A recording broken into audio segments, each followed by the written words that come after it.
ici, c'est le modèle, ce qu'on appelle le modèle SAMR.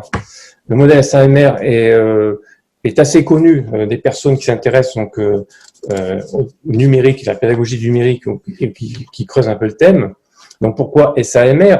S comme substitution, A augmentation, M modification, R redéfinition. D'accord? Donc vous voyez ici que tout à gauche, tout à fait à gauche, vous n'avez pas de numérique. Et plus on avance, plus on approfondit, c'est-à-dire plus on avance et plus on fait des choses qui vont permettre de transformer. Regardez tout en bas, vous avez transformation. D'accord? Donc l'objectif, c'est de transformer ces pratiques via le numérique. Vous avez tout d'abord, donc, avec la substitution, l'augmentation, vous avez donc une amélioration de vos pratiques. Par exemple, la substitution, c'est par exemple le fait d'afficher, au lieu de montrer un texte sur du papier, vous projetez le texte sur l'écran avec l'ordinateur. Voilà, ça c'est voilà. On utilise l'outil, mais bon, on fait rien de nouveau avec, d'accord?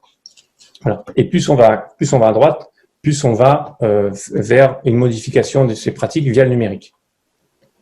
Vous avez l'augmentation. Donc là, ici, par l'augmentation, je mettrai l'écran d'après, vous verrez. Et la modification, la redéfinition. Donc en fait, l'objectif, c'est bien sûr, c'est de ne pas faire la même chose avec d'autres outils, mais redéfinir ces parties de classe avec le numérique. Et donc, le but final, c'est d'arriver vers une redéfinition de ces pratiques pédagogiques via le numérique. Donc, voilà ici, donc vous avez des exemples.